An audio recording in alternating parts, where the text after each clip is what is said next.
In 1912, in a secluded village on the outskirts of Vienna, a single silver cup became the focal point of fear, fascination, and unexplained tragedy. The object itself appeared ordinary, polished silver engraved with delicate floral patterns gleaming under candlelight.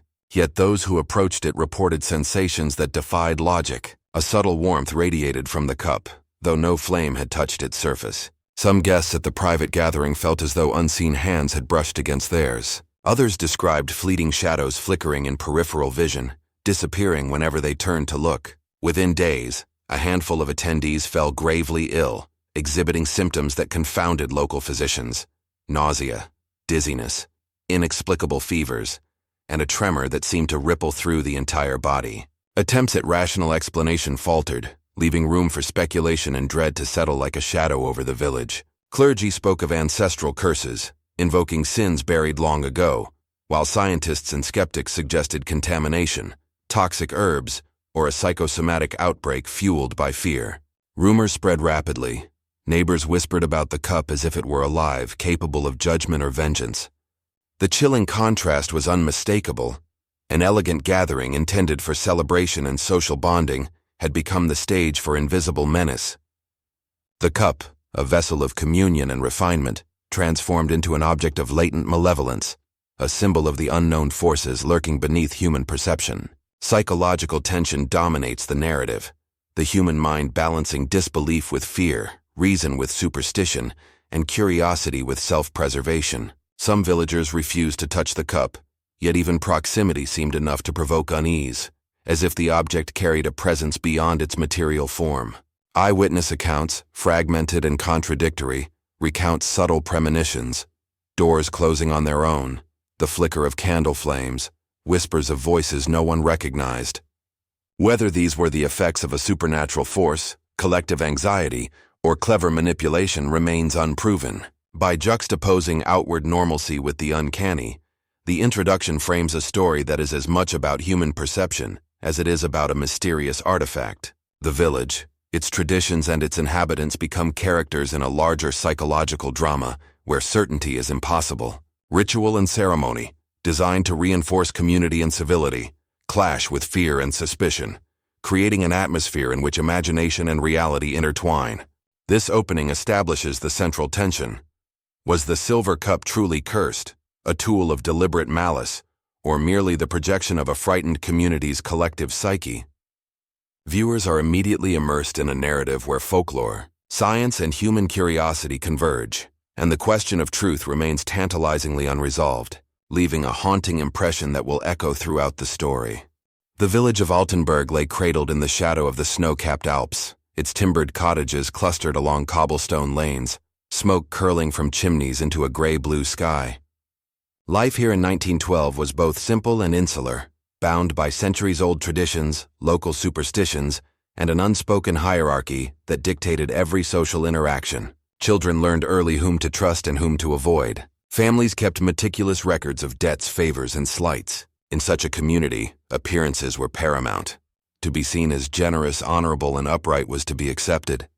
To fall short was to invite whispers, suspicion, and exclusion. Every gathering, every handshake, every exchange carried weight far beyond its immediate context. Within this social web, secrets fermented, often unseen yet powerfully felt. At the center of the village's social orbit stood Baron Friedrich von Liechtenstein, a man whose name alone commanded deference. His manor, perched on a slight rise overlooking the town, was an architectural statement.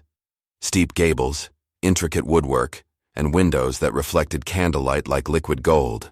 He had inherited not just wealth but a reputation for charm, hospitality, and a meticulous eye for ceremony. Guests arriving for the spring gathering were greeted with courtesy and smiles, yet diaries and letters later revealed tensions beneath the surface. Neighboring families, each harboring grudges and rivalries, calculated their words carefully, mindful of public perception. Old debts and land disputes lingered like shadows behind polite conversations. Among the younger villagers, envy simmered beneath deference, while the elderly quietly assessed every gesture, every whispered joke, and every exchange of glances, storing judgments for the day they might be revealed. The Baron's Hall, where the gathering would take place, was itself a character in the unfolding drama. Its walls were paneled in polished oak, engraved with motifs of hunting scenes and heraldic insignia. Heavy curtains muffled sound from the streets outside, enclosing the space in a quiet almost unnatural. Chandeliers laden with beeswax candles cast warm pools of light, yet between these pools lingered shadows, elongated and shifting as if alive. Hidden alcoves and small side rooms, accessible through narrow corridors and cleverly concealed doors, allowed servants and observers to move unseen, observing conversations and gestures that might otherwise go unnoticed. Scholars of architecture and psychology alike have noted that spaces such as this, designed to impress and intimidate simultaneously, create a heightened sense of awareness, encouraging guests to interpret innocuous movements as signs of threat, allegiances, or malice. The gathering began with ritualized precision. Guests arrived dressed in finery, shoes polished to a mirror shine, gloves free of smudges, and hats positioned at the proper angle. The Baron greeted each visitor personally, extending hands with practiced warmth while observing micro-expressions for signs of unease or defiance. Conversations were courteous, flowing around topics of land, local politics, and shared acquaintances. Yet beneath the polite chatter lurked unspoken tensions. Diaries later revealed the subtle signaling employed by guests: a glance that implied debt owed, a cough that masked impatience, a smile that hid resentment. Every gesture, whether conscious or subconscious, contributed to a complex psychological dance, one where perception and reality often diverged. Food, as ever, played a central role in social display. The Baron's servants, selected for both skill and discretion, arranged dishes with meticulous care. Rare spices, imported meats, and elaborate desserts transformed the table into a symbol of wealth, taste, and cultural sophistication. The placement of each cup, plate, and utensil followed a pattern known only to the household staff and the Baron himself. Yet even in the act of service, subtle power dynamics were at play. Some guests noticed the preferential treatment of certain families. Others sensed intentional delays or attentions, interpreted either as honor or slight. These small actions, unnoticed by many, became seeds of suspicion in the fertile soil of human imagination. Diaries and letters preserved by villagers reveal another layer of intrigue: the psychological undercurrents of the gathering. Some guests recorded feelings of inexplicable tension, a sense of being watched even when alone, and fleeting impressions of movement in their peripheral vision. One young merchant described the sensation of an electric vibration passing through his hand when he touched his cup, a sensation dismissed at the time as nerves but recorded in detail decades later. These testimonies, while anecdotal, suggest that the environment, the architecture, the social pressures, and the interplay of light and shadow primed participants for heightened awareness, paranoia, and anxiety. Scholars of human behavior have long noted that such context can magnify perception, causing ordinary stimuli to appear extraordinary, threatening, or supernatural. The Baron himself was a master of psychological manipulation, intentionally or otherwise. Letters between staff members describe him observing guests with a calculating eye, noting who appeared uneasy, who spoke out of turn, and who might be swayed by subtle suggestion. Some historians argue that his actions, while seemingly benign, fostered an atmosphere of latent fear, in which even small mistakes or deviations from expected behavior were amplified into imagined offenses. Guests entered the hall carrying personal histories, grievances, and ambitions, and by the evening's end, these invisible burdens intertwined with the subtle pressures imposed by the environment, creating a collective tension palpable enough to be described as almost tangible. Trust, or the lack thereof, played a critical role. In a community where reputation dictated opportunity, every interaction carried risk. Guests smiled, exchanged pleasantries, and partook of food and drink. Yet beneath the veneer of civility, every eye sought signs of weakness.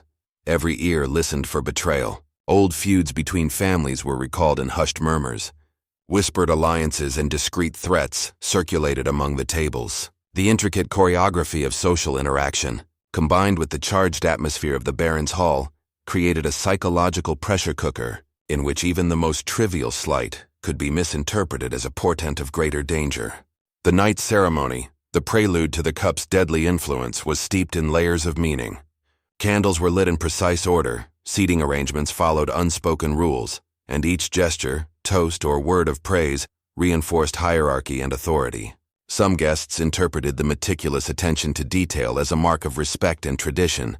Others saw it as a subtle assertion of dominance, a reminder that the Baron controlled both space and perception.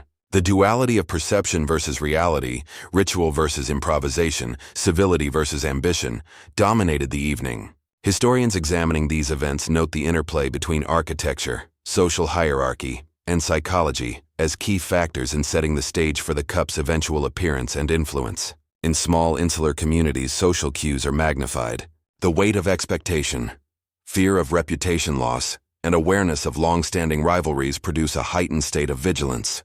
Add to this the element of secrecy, hidden alcoves, controlled lighting, and strategic observation, and the environment becomes primed for misperception, rumor, and the eventual escalation of fear. As the evening progressed, guests recounted sensations that blurred the line between perception and reality. Shadows appeared to move independently of candlelight.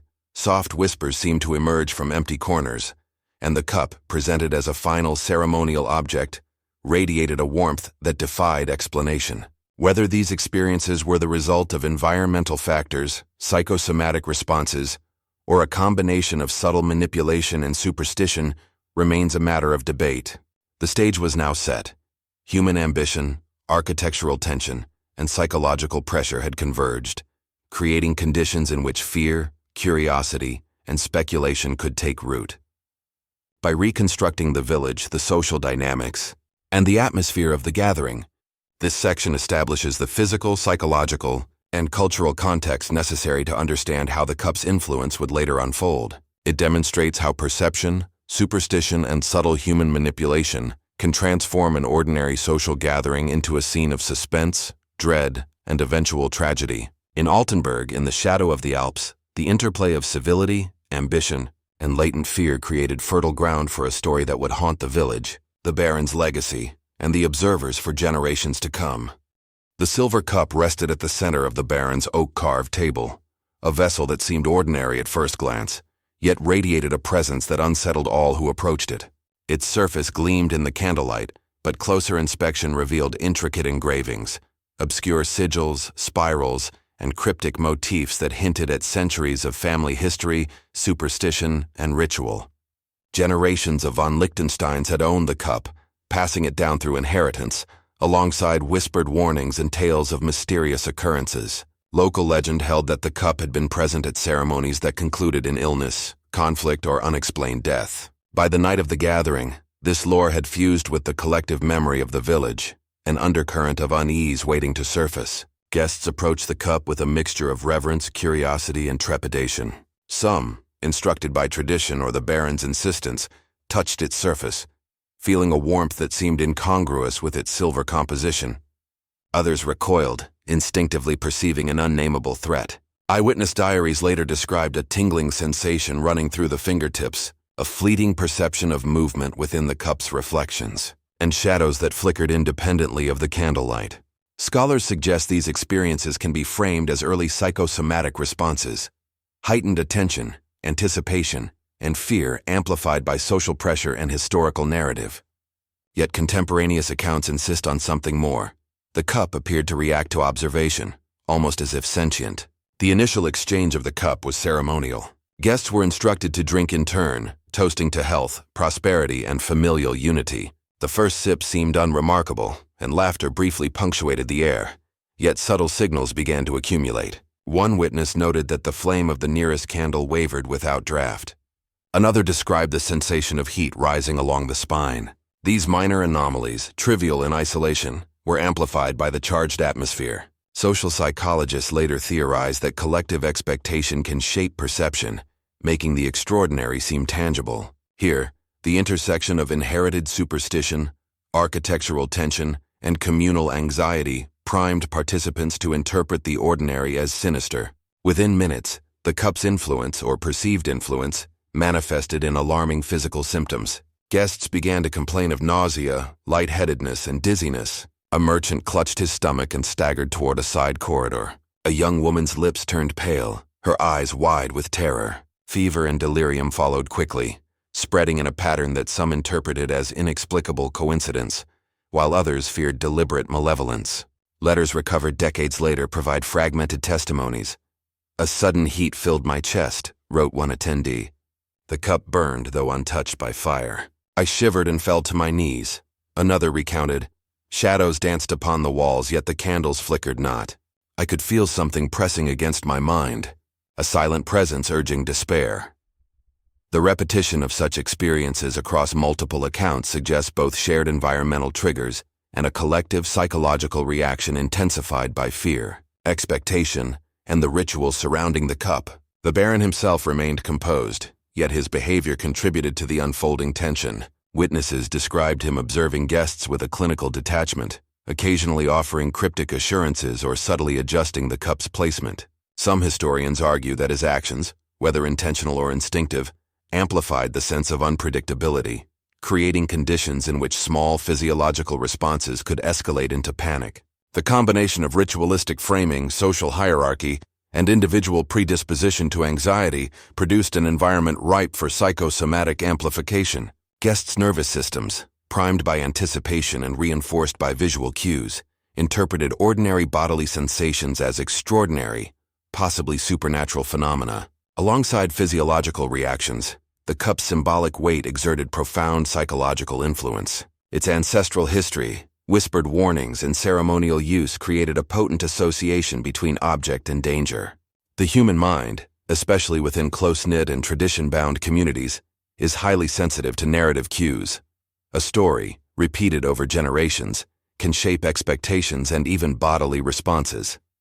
Eyewitness accounts describe moments when guests froze mid-sip, eyes drawn to the engravings as though compelled by some magnetic force. Shadows seemed to lengthen and curl around the vessel, reflecting the viewer's fear back at them. Even rational observers, scholars argue, could experience amplified perception in such charged environments, blurring the line between tangible threat and mental projection. The cup's effect extended beyond immediate physicality into interpersonal dynamics. Guests whispered warnings to each other, sometimes sharing observations that heightened communal tension. Murmurs of ancestral curses, familial malevolence, or divine punishment circulated rapidly.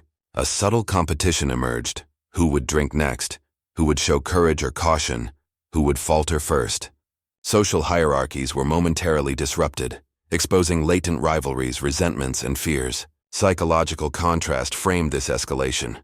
Ceremony versus catastrophe, politeness versus panic, trust versus suspicion. The cup became both a catalyst and a mirror, reflecting the hidden anxieties of those present while amplifying them into a shared, almost tangible experience. Debates over the cup's nature began almost immediately. Physicians and local apothecaries suggested contamination, perhaps a rare herb, mold, or chemical reaction. Skeptics pointed to mass hysteria, the power of suggestion within a fearful community leading to shared psychosomatic symptoms. Spiritualists and clergy invoked curses, interpreting the warmth, shadows, and sudden illness as evidence of supernatural intervention. Letters between guests and officials document heated arguments over responsibility, morality, and the cup's origins. Each interpretation emphasized contrasts central to the narrative: reason versus superstition, human agency versus ancestral malevolence, reality versus perception. Even as some guests recovered, others remained bedridden, suffering symptoms that defied conventional diagnosis. Oral histories recount lingering dread, nightmares, sudden chills, and a pervasive sense that the cup retained a malevolent presence long after the gathering ended. Local children reportedly refused to enter the Baron's hall. Neighbors avoided eye contact with recovered guests. The cup, removed and stored in the family vault, became a symbol of uncertainty, a tangible focus for fear and speculation. Scholars argue that objects embedded with narrative significance, ritual vessels, heirlooms, or relics, can act as loci for collective memory, fear, and superstition, reinforcing both psychological and cultural transmission of trauma. Letters, diaries, and newspaper reports reconstruct the evening in cinematic detail, laughter fading to unease, whispers escalating to alarm, shadows deepening as the cup's influence spread. Social historians note the convergence of multiple factors: ritual expectation, architectural tension, and pre-existing rivalries that amplified the cup's psychological power. Each guest's response became both an individual experience and part of a collective narrative, blurring the distinction between physical effect and social contagion. Ultimately, the silver cup functioned on multiple levels: a ceremonial object, a symbol of heritage and authority, and a psychological catalyst. It intertwined human ambition, fear, and curiosity with the unknown, creating an event in which perception and reality, science and superstition, intention and accident merged indistinguishably. The gathering, initially intended as a display of refinement and social cohesion, became a tableau of terror, uncertainty, and mystery, a night that would be analyzed, debated, and retold for decades, defying resolution and challenging the limits of explanation. By emphasizing sensory experience, psychological reaction, and social interplay, this section immerses viewers in both the tangible and intangible horror of the cup. It illustrates how objects, history, and narrative converge to produce moments that resonate across time, blurring boundaries between ceremonial ritual, human agency, and forces that elude comprehension. The cup, warm yet flameless, ordinary yet extraordinary, became the axis around which fear, superstition, and human psychology rotated, leaving an indelible mark on the village of Altenburg, its people, and the story itself. The silver cup, having caused distress, illness, and near-fatal reactions among the guests at Baron von Liechtenstein's gathering, became the focal point of both scientific scrutiny and metaphysical speculation. Local authorities, initially hesitant to interfere in matters of private nobility, eventually enlisted chemists, physicians, and alchemists, men who straddled the line between early 20th century science and the lingering shadow of arcane experimentation. Their investigations began with the cup itself, examining its metallic composition, engraved markings, and any residue that might hint at contamination. Microscopic analysis revealed minute traces of herbs, some rare and exotic, others known for their bitter or toxic properties. Unidentified compounds, possibly residues from alchemical mixtures long forgotten, suggested a deliberate human intervention, though definitive proof remained elusive. Laboratory reports, however, failed to explain fully the phenomena described by witnesses. The intensity of physical reactions, nausea, fevers, vertigo, delirium, occurred with such simultaneity that even toxicologists found the timing improbable. If the cup contained no universally potent toxin, why did symptoms manifest almost instantaneously across multiple guests? Observers noted that not every guest reacted identically. Some exhibited mild discomfort, while others collapsed entirely. Psychologists examining the reports would later suggest that anticipation, fear, and social pressure may have amplified or even produced some physical responses. The shared history of the cup and the heightened anxiety of attending a gathering steeped in superstition created a perfect storm for psychosomatic amplification. Simultaneously, spiritualists and folklorists seized upon the opportunity to frame the cup as a vessel of metaphysical influence. Elder villagers recounted stories of ancestral curses, transmitted across generations of the von Liechtenstein family. One tale claimed that a great-grandfather had wronged a traveling alchemist, who retaliated by infusing the family chalice with a lingering curse. Others suggested that during private rituals, previous generations had imbued the cup with symbolic energy, linking moral transgression to physical consequence. Such accounts emphasized karmic justice, moral causality, and spiritual retribution, elements that could not be measured by contemporary science yet exerted profound influence over villagers' perception and interpretation of events. The intersection of empirical analysis and folklore created a tension that would persist for decades. Chemists could report compounds and concentrations, but they could not account for the shadows, tingling sensations, or the inexplicable warmth that witnesses consistently described. Spiritualists, conversely, provided meaning and narrative coherence, framing the cup's effects as consequences of human behavior and cosmic law. Diaries recovered from the period often blurred these distinctions, recording both physical observations and supernatural interpretations. One guest described a heat that radiated from the cup as though it carried the wrath of ancestors, while another meticulously noted the exact sequence of beverage consumption and the onset of nausea.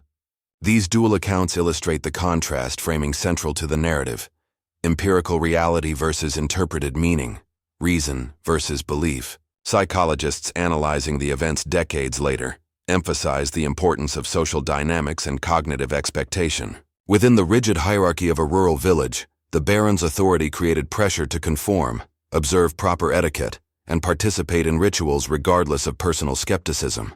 Witnesses reported that hesitation to drink drew subtle judgment or disapproval, suggesting that fear of social reprisal compounded the physiological and psychological stress. Collective memory, anxiety, and suggestion merged with the cup's physical presence to create a feedback loop in which minor symptoms escalated into full-blown panic.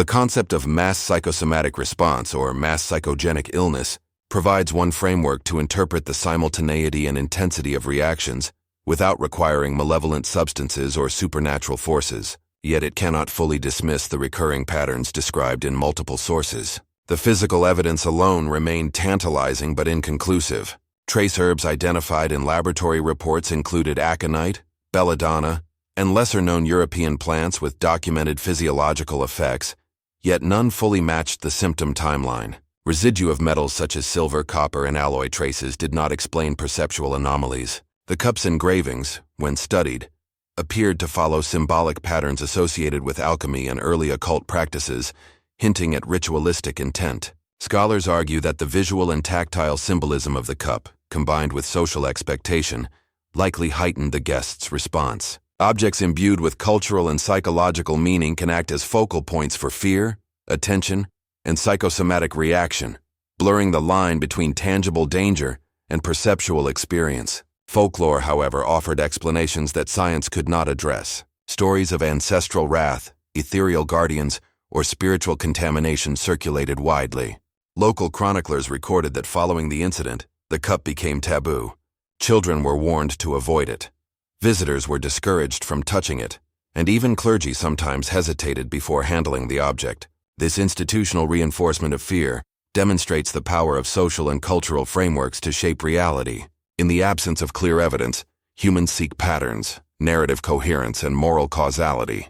The cup became a nexus for these impulses, allowing speculation to flourish and endure. Letters between guests and authorities revealed deliberate ambiguity. Some church officials sought to minimize panic, others to reinforce spiritual interpretation. Physicians, balancing professional skepticism and community pressure, occasionally hinted at natural explanations without presenting conclusive evidence. This duality reinforced the narrative tension between reason and belief, science and superstition. Even decades later, researchers noted that oral histories often conflated minor events with dramatic interpretation, illustrating how human cognition amplifies narrative, mythologizes trauma, and attributes causality to objects or events whose actual impact may be more ambiguous. Further analysis of diaries, recipes, and ceremonial notes from the von Liechtenstein household offers additional nuance. While some recipes included herbs capable of mild toxicity, no documentation confirmed deliberate poisoning.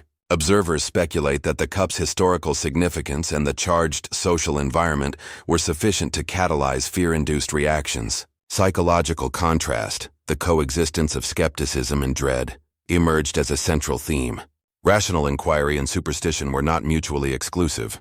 Rather, they intersected, each shaping perception and memory. The cup, in this sense, was both instrument and symbol, acting as a conduit for inherited fear, social anxiety, and latent cultural narratives. Ultimately, the cup's legacy lies in its unresolved nature. Laboratory results, while suggestive, provide incomplete explanations. Spiritual accounts and folklore imbue it with moral and metaphysical significance. Psychological frameworks interpret it as a catalyst for collective anxiety and psychosomatic phenomena. Each lens, scientific, supernatural, psychological, offers insight, yet none offers certainty. The tension between these perspectives exemplifies human attempts to reconcile experience, causality, and moral order. The cup's effects, whether rooted in chemistry, ritual, or psychology, continue to provoke inquiry and debate, leaving observers with the haunting question: was the silver chalice a mere vessel, or did it carry forces beyond comprehension? By examining the interplay of evidence, interpretation, and memory, this section underscores the enduring human desire to impose order upon chaos. The silver cup becomes both a literal and symbolic lens through which the limits of rationality, belief, and perception are revealed. Viewers are left suspended between empirical investigation and narrative speculation, questioning the boundaries of science, superstition, and the psychology of fear. The mystery persists, unresolved, a testament to the complexity of human experience and the compelling power of objects, culture, and imagination to shape perception across generations. The silver cup, having wrought terror and illness at the von Liechtenstein gathering, continued to haunt the minds of those who survived, as well as their descendants. In the immediate aftermath, villagers and family members struggled to reconcile what they had witnessed with what they believed to be possible. Memoirs, letters, and oral histories preserved fragments of experience that were vivid, terrifying, and often contradictory. One guest, writing to a distant relative, described the sensation of heat radiating from the cup long after the beverage had been consumed, claiming it left an imprint upon his skin as though the object had a will of its own. Another diary entry noted fleeting shadows, movement at the edges of vision, and whispered voices that no other observer claimed to hear. These recollections, preserved across decades, became threads in a narrative that blurred the boundaries between memory, imagination, and trauma. Contrast framing dominates these accounts. Survivors juxtapose the normality of social rituals with the inexplicable manifestations surrounding the cup. The event had been intended as a sophisticated, even festive gathering. The Baron's Hall illuminated with chandeliers, the table arranged with meticulous attention to etiquette, wine poured in crystal goblets. Yet the recollections of survivors emphasize the sudden rupture of this order. Laughter and conversation gave way to pallor, trembling hands, and whispered warnings. Perception clashed with expectation, and belief collided with the skeptical attempts of rational analysis. Some guests refused to speak of what they witnessed, leaving only the traces of fear preserved in letters and private journals. Others documented every detail obsessively, attempting to assert control over the chaos through narrative. These varying approaches illustrate the human need to structure experience, even when that experience resists explanation. Psychologists analyzing these accounts decades later have suggested that trauma, social hierarchy, and collective anxiety played a central role in shaping memory.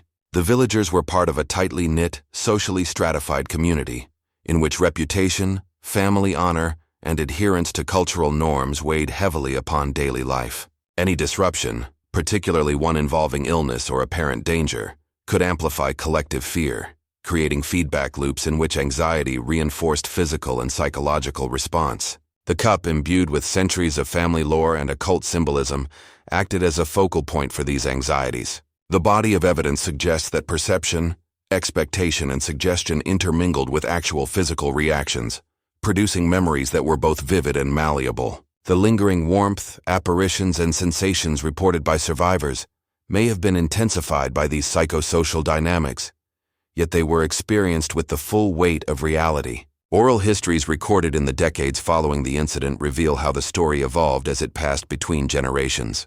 Children were warned never to touch silver vessels inherited from the von Liechtensteins, and local storytellers incorporated moral lessons cautioning against pride, curiosity, or disrespect for familial and spiritual authority. Legends grew around the cup. Some claimed it could move of its own volition, others that it carried the unresolved anguish of ancestors, and still others that it could curse those who dared to drink from it. These accounts often diverged from archival evidence, highlighting the tension between observation and imagination. Yet they reflect the cultural significance of the cup. It became more than an object. It became a symbol of fear, authority, and the unknown, preserved in collective consciousness even as its physical presence faded. Letters and diaries from the survivors often present inconsistencies that underscore the interplay of memory and emotion. One guest wrote of a shadow that seemed to follow him from the hall to his chambers, yet no other witness confirmed the occurrence. Another described symptoms that matched modern toxicology reports in part, but diverged in timing and severity. Scholars studying these discrepancies argue that memory is not a perfect record, but a reconstruction, filtered through emotion, expectation, and the human desire for narrative coherence. The survivors' accounts, therefore, are as much psychological artifacts as historical testimony, illustrating how individuals negotiate trauma and attempt to make sense of chaos. Inherited guilt and social cohesion further shaped the retelling of events. Families maintained reputations over decades, and acknowledging the possibility of human error, negligence, or even complicity in the tragedy risked social censure. Consequently, the story was often framed in moralistic or supernatural terms, externalizing blame and preserving social order. Clergy and local authorities contributed to this framing, emphasizing divine or mystical causation in public statements while privately attempting rational explanations. This duality reinforced the power of the narrative. The cup became both a tangible threat and a moral touchstone, illustrating the tension between human agency and forces beyond comprehension. Recurring dreams and psychological echoes of the incident were reported across generations. Descendants of survivors claimed vivid nightmares featuring the cup, the shadows, and the hall where the gathering had occurred. Some reported feelings of warmth or tingling, mirroring the experiences of their ancestors. While skeptics might attribute these phenomena to suggestion or inherited expectation, the consistency and specificity of these accounts suggest a profound psychological imprint. The cup's influence, therefore, transcended its material existence, embedding itself within memory, imagination, and family identity. Physical absence amplified psychological presence. After the initial incident, the silver cup disappeared from public view. Some claimed it was hidden by the Baron's family, others that it had been removed by authorities or stolen by a curious observer. The disappearance intensified fascination and fear, allowing imagination to fill the gaps in knowledge. The cup became a symbol of unresolved mystery, a locus for the interplay of evidence, rumor, and interpretation. Survivors' accounts often describe seeking the cup, imagining its warmth, or encountering its supposed shadow, demonstrating how absence can magnify perception and create enduring psychological resonance. Cultural expectations and inherited narratives contributed to the story's endurance. In a society where superstition and rationality coexisted uneasily, the cup provided a tangible anchor for moral and psychological lessons. Communities used the story to teach caution, respect for authority, and awareness of ancestral legacy. The legend became a performative act, transmitted through communal storytelling, ritual remembrance, and written accounts, ensuring that the cup's influence persisted long after the physical object was removed.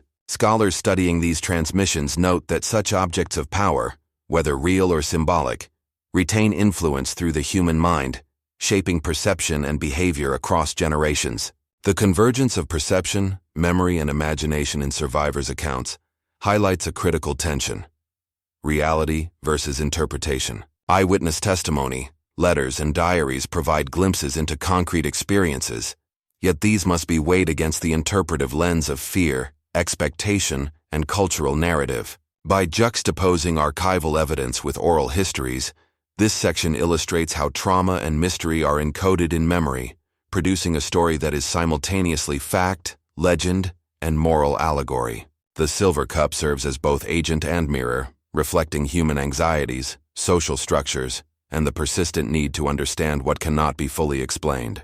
Ultimately, survivors' accounts and collective memory ensure that the cup's story is alive, adaptive, and enduring. It is a narrative negotiated across time, space, and perception, residing as much in human consciousness as in historical record. By examining these recollections, viewers confront the delicate balance between observation and imagination, skepticism and belief, and material reality and psychological resonance. The cup's physical absence only magnifies its symbolic power, demonstrating that objects of intrigue can outlive their material form and continue to shape identity, morality, and collective imagination. Through these accounts, the cup remains a living legend, a haunting presence preserved across generations, and a testament to the enduring interplay of memory, trauma, and myth. The silver cup of the von Liechtenstein household has remained an enigma for more than a century, its story refracted through memory, documentation, and speculation. Scholars, folklorists, psychologists, and local historians have tirelessly debated the events of that fateful night, attempting to reconcile human agency, superstition, and unexplained phenomena. Some posit that the cup was an instrument of deliberate malice, employed within the intricate web of familial rivalry that characterized the von Liechtenstein lineage. The Baron's household was rife with secrecy. Letters hint at long-standing disputes over inheritance, social standing, and marriage arrangements. Household ledgers reveal peculiar entries, rare herbs purchased in quantities inconsistent with ordinary culinary use, unusual expenditures that remain unexplained, and annotations in cryptic shorthand that historians have struggled to decode. Advocates of the intentional poisoning theory argue that a calculated act was designed to eliminate rivals or assert control, a cold manifestation of human ambition and cruelty masked by ceremony and hospitality. Yet evidence is fragmented and contradictory. Diaries from the same period describe guests experiencing warmth from the cup, tingling sensations in the hands, and even the perception of shadows shifting independently of candlelight. No single account provides a consistent chronology. Some recall the onset of illness almost immediately after drinking. Others report hours of normalcy before symptoms erupted. These inconsistencies have fueled alternative explanations. Folklorists suggest that the cup's reputation was amplified by the village's oral traditions, which emphasize moral caution and the dangers of ambition, inheritance disputes, and social transgression. In this reading, the cup becomes less a physical agent of harm and more a symbolic catalyst, a vessel through which collective anxieties about authority, morality, and generational legacy are projected. Its history, traced back through successive generations of von Liechtensteins, converges with narratives of ancestral punishment, hidden transgressions, and occult practice, reinforcing the impression that human action and supernatural influence were entwined. Psychologists examining the case centuries later highlight the role of expectation and social suggestion. Guests were aware of the cup's history and of the Baron's fascination with arcane objects. The social pressure to partake in ritualized drinking, combined with the close observation of peers, may have amplified psychosomatic responses. Some argue that the simultaneity of symptoms could reflect mass psychogenic illness, fear and anticipation catalyzing physical reactions that mimic poisoning. Others emphasize intergenerational trauma within elite households, suggesting that chronic exposure to family secrets, manipulative social hierarchies, and rigid codes of conduct created a psychological environment in which extraordinary events were internalized, remembered and narrated as malevolent occurrences. The tension between external cause and internal perception illustrates a recurring contrast: human agency versus subconscious interpretation, factual observation versus experiential reality. Letters between clergy, family members, and household staff complicate the narrative further. Some documents hint at intentional ritual. Others suggest attempts to conceal mundane errors, contamination of beverages, accidental spillage of herbal tinctures, or mismanagement of the cellar where the cup was stored. Marginal notes in faded ink raise more questions than they answer. Let the lesson be remembered. No one must know the truth of the night, and history will interpret, whether rightly or wrongly. Historians interpret these ambiguities as evidence that the story of the cup was deliberately malleable, shaped over time by those with vested interests in preserving reputation, asserting moral authority, or manipulating collective memory. The interplay between truth and obfuscation underscores a key theme. Humans construct narratives not only to explain events, but also to negotiate social, ethical, and psychological consequences. The story's evolution in local folklore illustrates how legend and lived experience intersect. Villagers told of the cup emitting a burning warmth, of shadows that refused to be contained by walls, of the sensation that one's hands were gripped by unseen forces. Oral accounts describe a moral lesson embedded in every retelling. Greed, ambition, and social pride are punished, sometimes in ways that evade rational comprehension. These narratives persisted even as the physical cup vanished from the household, demonstrating the power of memory and imagination in sustaining cultural artifacts.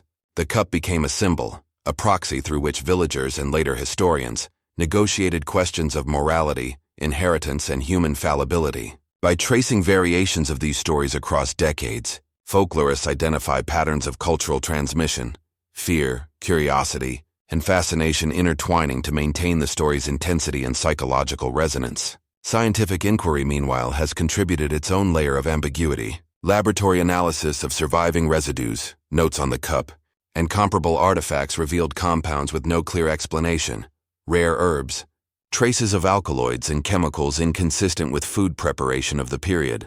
Yet the quantities detected are insufficient to produce uniform illness across multiple guests, leaving researchers to posit alternative explanations. Could psychosomatic amplification account for the simultaneity and intensity of symptoms? Or might the Baron have combined a deliberate toxin with suggestive ritual to achieve both physical and psychological impact?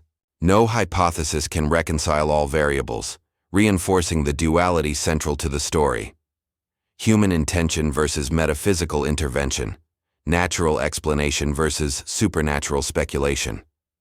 Modern psychologists emphasize the enduring effect of memory on communal perception. The cup's legend shapes contemporary interpretations of moral and ethical conduct, illustrating how traumatic events, real or imagined, are internalized and transmitted. Descendants of guests report recurring dreams of the cup, lingering anxiety during family gatherings, and suspicion that objects may carry inherited malevolence. This persistence of narrative underscores another contrast: presence versus absence, reality versus imagination. Even in the absence of the physical cup, its psychological footprint remains, testifying to the human capacity to imbue objects with power, fear, and meaning. Legal historians examine the implications of the case for understanding liability and ethics. If the cup's effects were deliberate, Questions arise regarding intent, foreseeability, and moral culpability. If accidental or psychosomatic, the event challenges conventional notions of responsibility, demonstrating that societal and familial expectations can produce consequences as severe as deliberate action. The interplay between law, morality, and folklore provides a lens through which to view the incident not simply as a historical curiosity, but as a profound reflection on human behavior, social hierarchy, and the ethics of influence. Finally, the cup's legacy endures because it resists resolution. Historians, psychologists, folklorists, and descendants alike are confronted with a single immutable fact: certainty is impossible. Every fragment of evidence supports multiple interpretations. Every recollection is tempered by memory and imagination, and every attempt at explanation collides with another layer of human, cultural, or supernatural complexity. The cup symbolizes the intersection of human ambition, moral anxiety, and the unknown. Its story persists as a cautionary, haunting, and morally ambivalent narrative, reminding us that some mysteries endure precisely because they cannot be resolved, leaving their influence to permeate consciousness, culture, and imagination across generations. Perhaps the cup's power never resided in its silver form, its engraved sigils, or even the beverages it once contained. Perhaps its true force lies in the stories told, in the memory of the terrified and the curious, and in the human mind's unending capacity to fear, to wonder, and to attribute meaning where certainty cannot reach. Scholars and villagers alike continue to ask the same questions. Was the cup the instrument of death, the catalyst of mass hysteria, or simply a mirror of human psychology? The answer, as ever, remains buried in shadow, warmth, and the unspoken agreements between observation and imagination, ensuring that the cup's legacy remains as potent, mysterious, and contested as the night it first burned without flame. The silver cup of the von Liechtenstein household continues to exert its enigmatic presence over history, memory, and imagination, a vessel of ambiguity whose influence outlives its physical form. Did Baron Friedrich von Liechtenstein, in his meticulous hospitality and fascination with the arcane, orchestrate a deliberate act of harm, or was the cup merely the focal point of fear, rumor, and mass psychosomatic response? The answer remains elusive, refracted through decades of witness accounts, letters, diaries, and oral tradition. Descendants recount stories with differing emphasis. Some speak of curses and shadows, others of familial rivalry and greed. Historians analyze fragmentary records, attempting to reconcile conflicting evidence, while folklorists trace the evolution of narrative, observing how fear and fascination intertwine to sustain the legend. Psychologists emphasize the human mind's tendency to impose causality and narrative coherence on events otherwise random or misunderstood. The cup's absence, whether through destruction, concealment, or loss, intensifies its symbolic potency. It serves as a metaphor for the limits of human perception, reason, and understanding, illustrating how objects, stories, and memory converge to create cultural and psychological resonance. Its mystery challenges assumptions about causality. Was the illness real, imagined, or amplified by expectation?